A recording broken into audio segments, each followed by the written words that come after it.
Well, hello, everyone. Welcome to the webinar. And today we're going to be discussing heart health. Heart health. It's Heart Healthy Month, and how appropriate since it's Valentine's Day next week already. And just what, 4 days away? 4 days away. I think it's it's the 10th today.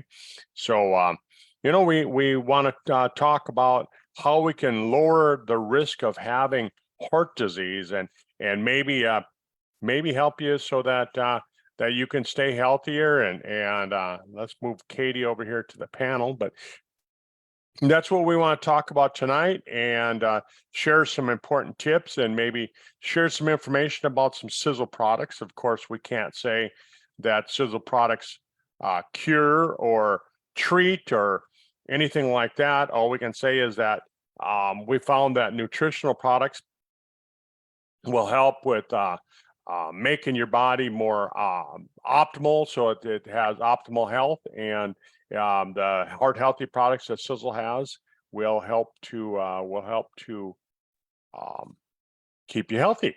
So, hello. Hey, Katie, welcome to the webinar. How are you tonight? Great. How are you doing today? I'm doing really good. You know, one of the first signs of spring up here in North Dakota is when we see some of the birds coming back. And today I was out walking the dogs and I saw a robin. So, oh, fantastic. You bet. Do you have robins down there? No, we've got like lorikeets and cockies, cockatoos, different native birds. Yeah, robins are a little bird about that big, and they got a red breast on them, and so pretty. Yeah, and they usually go south for the winter, and then they come back in the springtime, and it's usually a good sign that spring is just around the corner. So I was surprised. I mean, it's not even the middle of February, and I saw one today. Oh, well, that's good. That's good. Yeah. So, Katie, you've got a number of slides. Let's bring the slides up right away, and let's get talking about the subject. I know we got a lot of information to share with people. Yeah. So anyway, welcome to the call if you've just joined us, and if you're watching the recording, thanks for taking the time to watch the recording. I'm going to share here. Oops. Yep. There we go. So yeah, we're talking about what's happened here? Yeah, heart health. Let me just go to the next slide. So we're going to cover 6 steps as well to strengthen your heart. Can you see this okay, Dr. Kurt? I can. You bet. Thanks for making the slides again. Oh, no worries. So, yeah, okay, great. So we'll jump right into the topic today. And of course, it's coming up, isn't it? Valentine's Day. So that's important to note, isn't it? You bet it is. Valentine's Day, and the symbol for Valentine's Day is a heart. So there you go. There you go. Yeah, and as Dr. Kurt mentioned, we're not making any claims to treat, prevent, cure any disease or illness, and you should contact your healthcare provider if you are unwell. So let me just move this little screen here so we can see the slides. Hang on a second. Oops, going back to one. Hang on. There you go. Going fast. Hang on. Right. So conditions of the heart. Kurt, do you want to talk about? I'll hand this one to you. You bet. Well, there's a lot of different things that can go on, but the main thing is that you look at all of these things, and the common denominator is inflammation. It always starts out with inflammation. So you're going to hear me talk a lot about inflammation and what you can do to lower your inflammation. But coronary artery disease, that's when the little tiny blood vessels that supply blood to the heart muscle itself, when they start to have problems. Heart attack is when you're not getting enough oxygen. You have a hypoxia condition inside the heart, and everything starts to go haywire. And heart failure, of course, is when the heart just stops. Stroke is when you have the little plugs that get broken loose inside your arteries, and it goes into your brain and blocks getting oxygen into the brain. Arrhythmias, of course, is where you have the rhythm of the heart. It's the top chamber and the bottom chamber. They get out of sync and they don't work. And of course, abnormal heartbeats falls into that same category. And aneurysm is when the arteries actually start to bulge, and think about like a radiator hose on your car right before it's ready to burst. It stretches, and because it's weakened and it stretches and it tears open. Septal defect is that the septum is the area between the two chambers of the heart, and so when you have a septal defect, it's where there's an opening there that's not supposed to be there, and it can come from disease. But most of the time, it's something that came on because of a birth defect. Peripheral vascular disease, of course, is when you have problems with the arteries and the veins that go into the legs, the arms, the feet, the hands, things like that. Rheumatic heart disease is after having rheumatic fever, and it causes the heart valves to start to leak. Congenital heart disease, of course, is like we talked about, where you can have the septal defect because of it. But there's other birth defects that can affect the heart and the blood vessels. Mm-hmm. Yes. So yeah, I thought I'd just add this slide in here for everyone listening. Yeah, so the current stats on this in Australia was 25% of deaths in Australia are caused by cardiovascular disease. And actually that could have gone up just recently in the last 2 years. We've been hearing a lot more about that, but we won't touch too much on that. Yeah, and I recently I had two friends, one 37 and one 44, Kurt. Both of them had a heart attack at that age, which is pretty incredible. Way too young. Yeah. And in the United States, I think it's actually higher than 25%. I think that cardiovascular disease is way higher than that. It bounces between cancer and heart disease. That's the number one killer in America. And so it's a good topic to talk about. Yeah. And interestingly, my dad, his first signs before he had early onset dementia, or showing the signs of it, should I say, his blood pressure went up, and started having blood pressure problems. And then, the memory problems came. And it was actually then not long after that, he was starting to have some blockages in the arteries. So I think, the heart and brain, obviously, as everything is connected, and the arteries in your heart, you've also got those little arteries in your brain too. So that was kind of interesting. So we're going to cover some 6 steps that you can do to strengthen your heart today. And these are the 6 simple steps. So obviously smoking is not good for your heart at all. And you gave up smoking, Kurt, didn't you? And you've been successful in keeping it that way. 33 years ago. You bet. Yeah. Yep. It's something that really improved my health. And if you're a smoker, yeah, you should quit. My dad quit the same year that I did. He'd been smoking, since he was 10 years old, I guess he started, and he quit when he was, let's see, so 30 years ago, he would have been 55 when he quit. So when people say they can't quit, I just say, no, you can, you just don't want to. Yeah. So quitting smoking is really important. Exercise, which we'll touch on, and weight. And this presentation really links back to our topic for the next couple months, is helping everyone get to their healthy weight range. So having a healthy weight is really, really important for health, the heart health. Blood pressure is important, which we just touched on a second ago. Cholesterol levels, addressing nutritional deficiencies. Nutritional deficiencies can really impact your heart's health, and we're going to touch on that. And then there's supplements that you can take to support heart health, can make a big difference.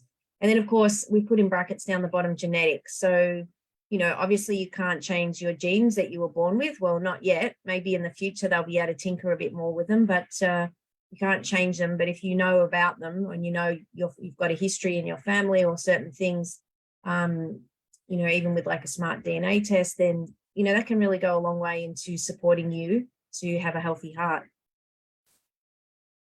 So risks you can't control. So as you get older, a lot of people don't realize that as they get older, they're more likely to suffer disease and illness, and that it's a result of the aging process. Do you want to just quickly touch on that one for people?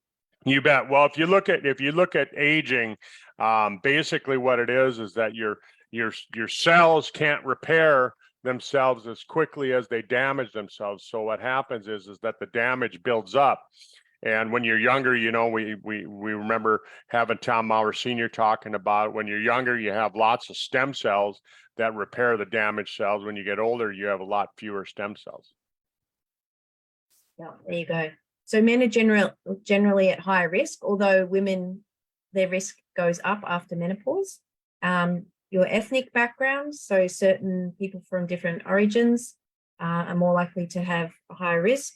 And then family history. So if you've got it right through your family, you need to pay attention. So I'm paying attention now because in my family, my dad got early onset Alzheimer's. My mum's now got some Alzheimer's. My aunt's got Alzheimer's. My grandma had Alzheimer's. So yeah, it's in the genes there as well. There's a genetic factor. So that's a different topic, but the same goes for cardiovascular too. So you want to pay attention to what's happening in your family. You bet. You take a look at it. You look like your parents, you look like your grandparents. And so you look like them on the outside, you're going to look like them on the inside too. Yeah. So I want to do, so I'm basically been watching what they're doing, and I'm doing the opposite. My family members, they do like to drink a bit. So that's one thing that's not great for the brain. But anyway, we're on the topic of smoking here. So smoking damages the arteries, and it can lead to fatty buildup of material. It can narrow the arteries, and the carbon monoxide in tobacco smoke reduces the amount of oxygen in your blood. So it means your heart actually has to pump harder to get the oxygen it needs. And also the nicotine and chemicals in cigarettes make your heart beat faster, and your blood is much more likely to clot and more likely to have a heart attack or a stroke if you're smoking. So these are all the reasons why smoking is not good, for your heart. So the next one we've got is exercise. Do you want to touch on this one, Kurt? You bet. The thing about exercise is that it gets the blood circulating, it keeps the heart pumping, and it keeps that blood flowing around. The problem with it is that if you're not getting enough exercise, gravity tends to have more of an effect. The blood pools down in the lower areas, and when it pools, I mean, you know what happens if you take some soup and you leave it sit out in your kitchen cupboard. I try and use analogies so people can actually visualize what's going on. Leave that soup sitting out for the afternoon. When you come back in the evening to take a look at it, it's going to thicken up. Well, that's what happens when your blood, when it pools down in the arteries, it pools down in the lower feet and things like that. And you don't want that, because that's a good place for a clot to form, and then those clots can break loose. It can plug the arteries in the heart, the coronary arteries. It can break loose and plug the arteries going to the brain, and that can cause a heart attack or a stroke, and you just don't want that to happen. Yeah, so it doesn't have to be hard. Walking is, the first step, really, isn't it? You do lots of walking, Dr. Kurt. You bet. Yeah, walking and moving around. I mean, just even if you did a few jumping jacks a day in your house, or just bending over and just moving around, just get that blood flowing. Yeah, excellent. So there's sort of some guidelines with exercise. So aim to accumulate 2.5 to 5 hours of moderate intensity exercise a week. And muscle strengthening exercise is really good. So body resistance or weightlifting, a bit of weights. But, at the end of the day, we don't want to complicate it. The bottom line is just get out and move. Another great thing is I've got a Fitbit. I wear that. So my goal for this month is to be getting up to 7,000 steps a day every day. So simple things like that can make a big difference to your heart health. And I think they were saying that, was it you that shared the study, or I did? I can't remember, but it was basically they looked at how many steps, and that once you got above around 7,000 steps, it made a really big difference to your overall health. But if you did too many steps, it can have a negative effect as well. Interesting. Too much of a good thing. Isn't that what they say? Yes, that's it. This one's a really interesting slide. Here's a scan done on a person, or two people, obviously, and it's showing where the body fat is stored. And when you store body fat around the organs, it's a lot more dangerous. Do you want to share a little bit with people about that? Well, recently, we've been talking about the new product that Sisel has, the turn and burn product. And when we talk about the turn and burn product, we talk about white fat and we talk about brown fat. Brown fat, of course, I'll talk about that first. Brown fat is is actually it's a fat that your body uses to have like a having a checking account. It's a temporary storage area.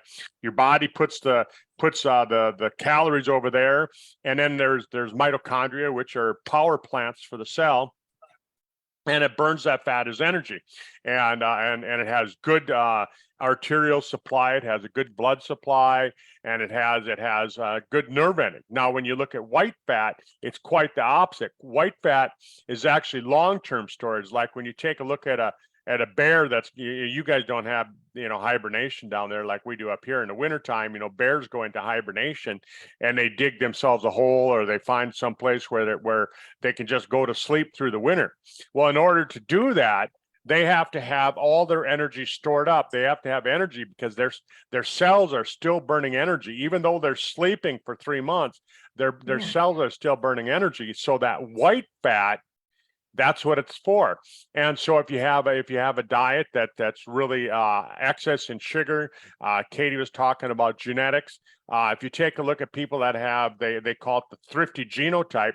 What happens is that with the thrifty genotype, your body will tend to put all of that excess sugar into white fat, and then it stores it away for that rainy day. It stores it away for when you go into hibernation. It stores it away for when there's going to be a great famine. Well, guess what, folks? With the food situation that we have in the world right now, there isn't going to be well, there might be, but there's based on what we're seeing with food supply in the world, but typically we're not going to worry about having any great famines. There's lots and lots and lots of food, and so when we make all that white fat, what happens is that, like it shows on this picture here, it stores around the organs, all of your organs, your visceral organs. They have fat that surrounds them. You have fat that surrounds the heart. And if you've ever butchered up an animal, we call it tallow. It's a real heavy, dense fat. It doesn't have a good nerve supply. It doesn't have a good blood supply.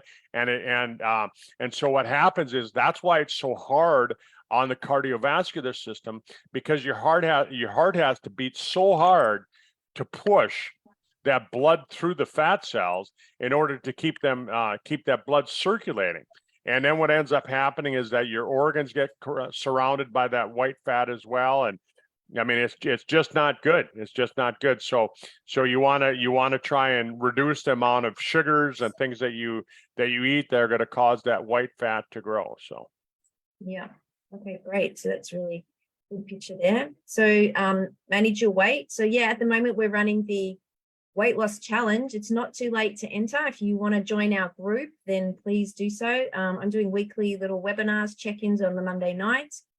Kurt's sending text messages, and we're helping to motivate you and keep you on track with your weight. So if you're interested, reach out. Blood pressure. So blood pressure plays a role, obviously, in heart health, Dr. Kurt. You bet. Blood pressure is so important, and the thing about it is that we hear people saying that, 120 over 80 is the normal.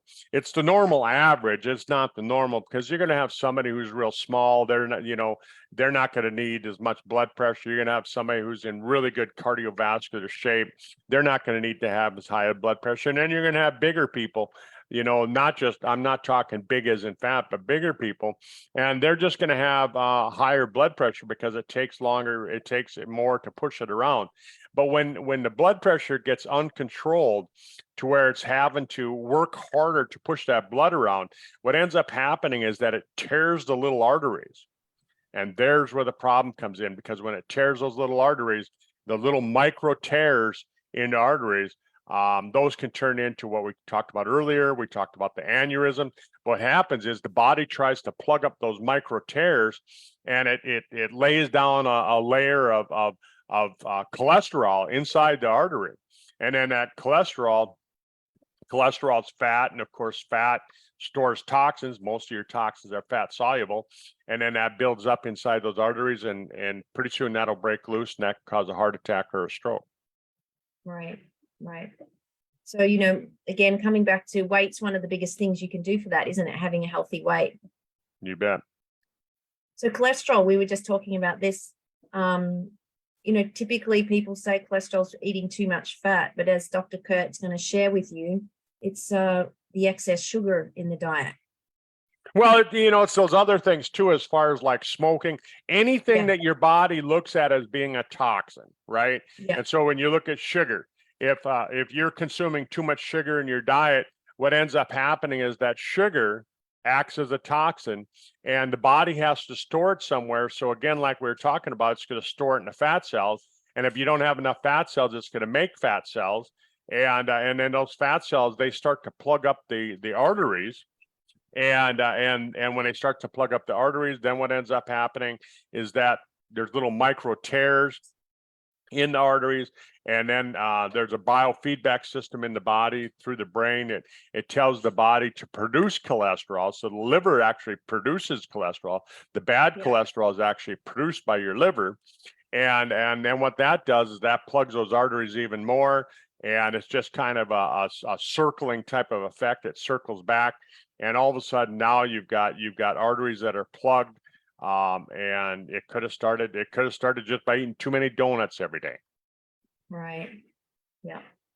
And so that's, here's a picture just to kind of illustrate what's happening there, isn't it? So you've got a nice clean artery at phase 1.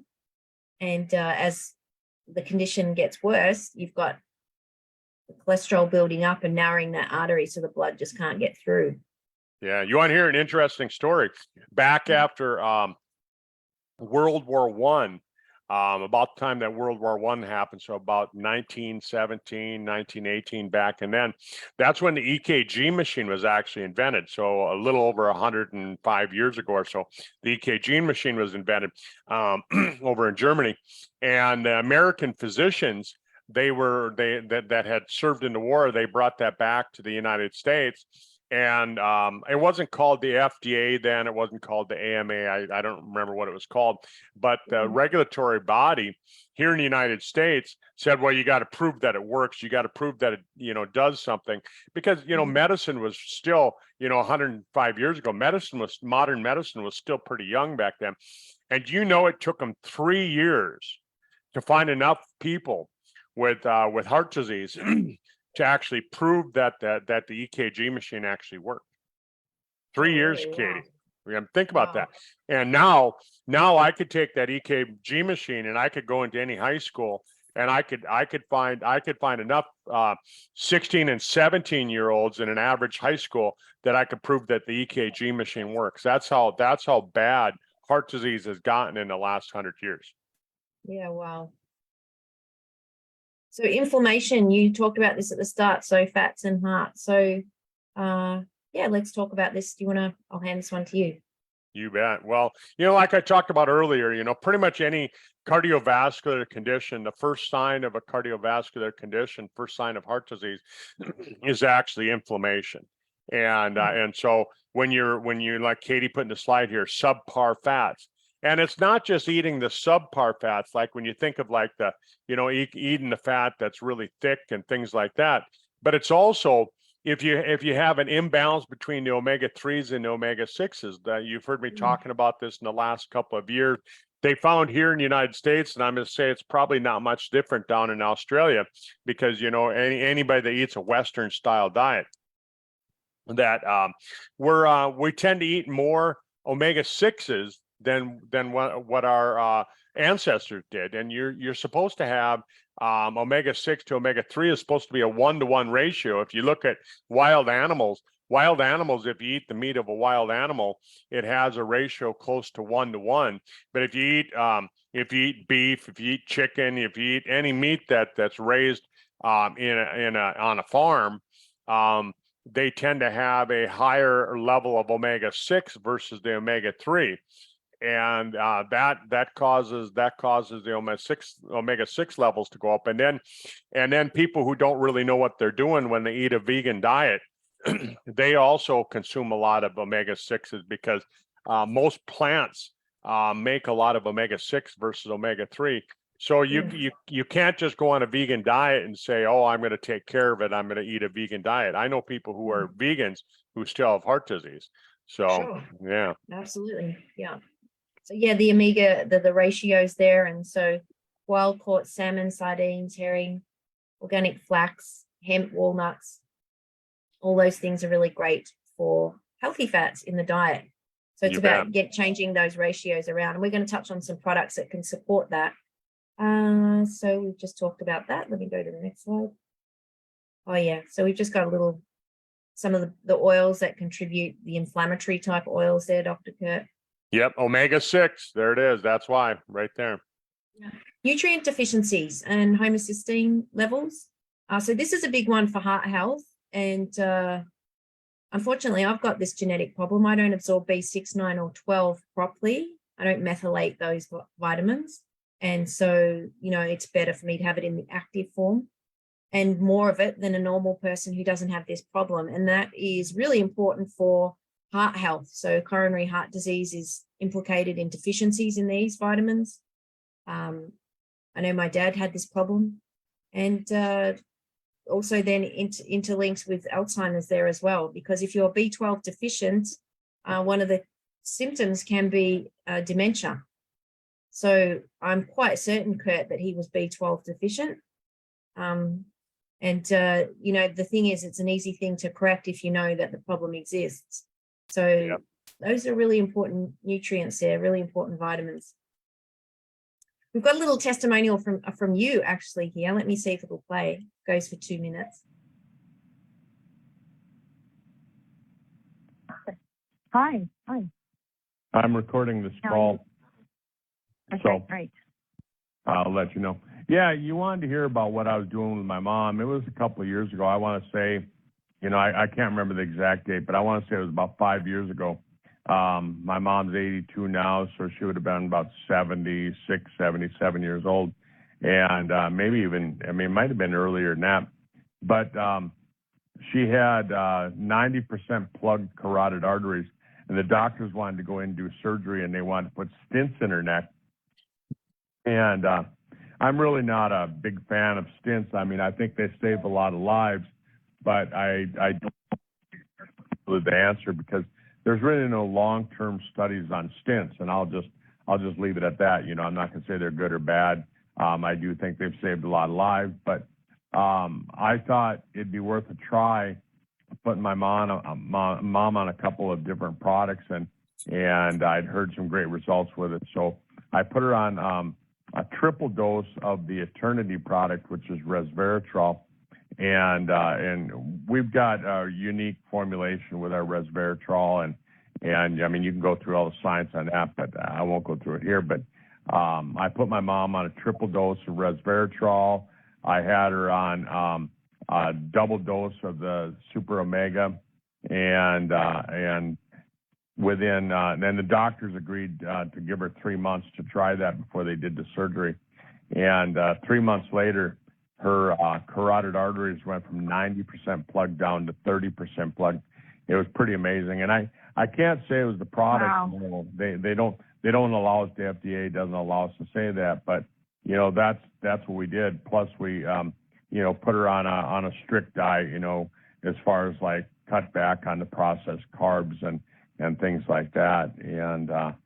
And mom's doing great. That was, like I said, 5 to 7 years ago. I don't remember exactly.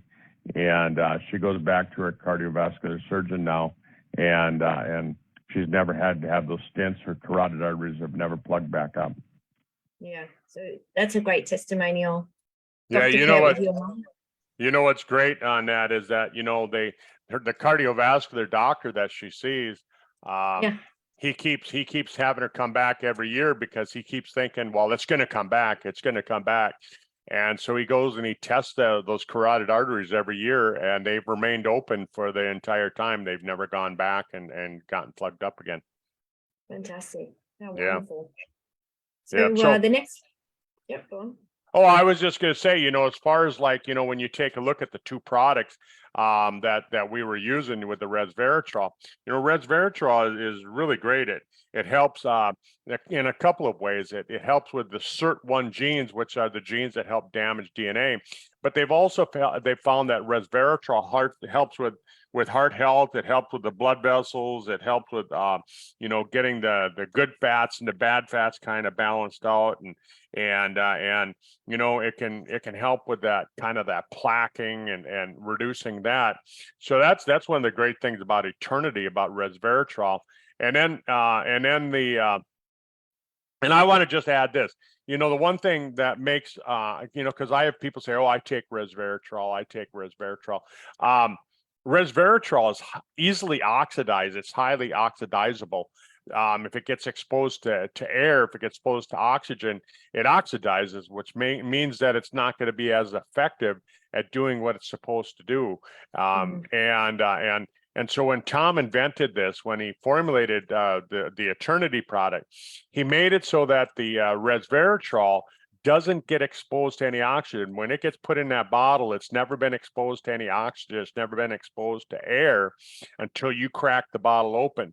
And so that's what makes our resveratrol so highly functional. If you take a look at, well, I can't mention the doctor's name because he gets all bent out of shape when you mention his name, but there's a doctor out over in Harvard area who has done some studies on, and he's originally from Australia, and he's done some studies on resveratrol, and some other doctors were trying to reproduce his results, and they couldn't reproduce it. And what it turned out is that the other studies, the other people that were doing the studies, they were using a resveratrol that had been oxidized, and so that's why this doctor had such great results, because he was using a resveratrol similar to what we're doing with our resveratrol. And then the Super Omega, as I've talked about earlier, Super Omega Plus, it's got the omega-3s, but it doesn't just have omega-3. It's got omegas from different sources, and they find that when you take it from krill, when you take it from salmon, when you take it from cod, the different omegas have different effects depending on what form of the omega it comes from. So that makes a difference. The plus part of the Super Omega is CoQ10. And coenzyme Q10 is an enzyme that is pretty specific for heart health, and we put it in with the Super Omega. We used to have a heart health product years ago. You remember that, Katie? And Tom decided, why not just throw it in with the Super Omega so we don't have to make people buy a second product. And it helps with cardiovascular function. It helps out with energy production in the heart muscles. So really good thing to be taken, CoQ10. Yeah, fantastic. We've got the 4 Restore product, which has the nitric oxide. Do you want to touch a little bit on that?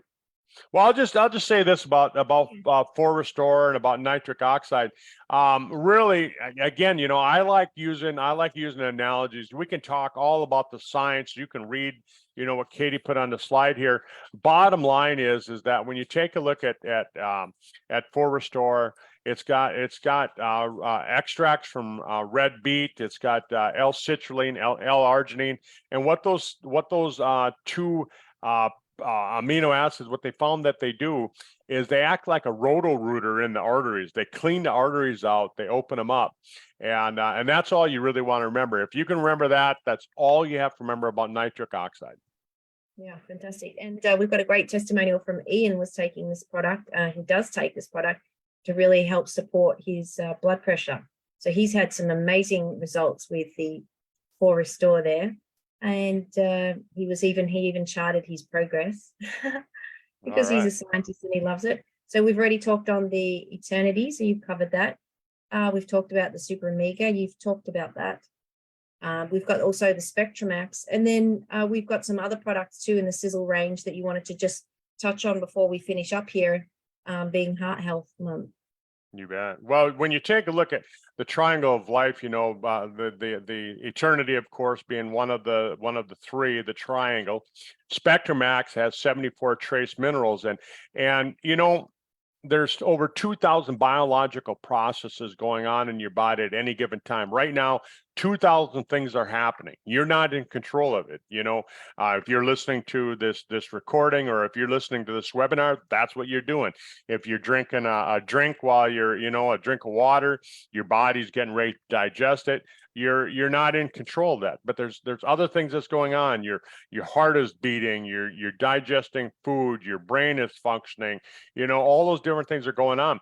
There's over 2,000 biological processes, and you need those 74 trace minerals to make that happen. So if you're going to have a good, healthy heart, you got to have those trace minerals. Trace means that you don't need much.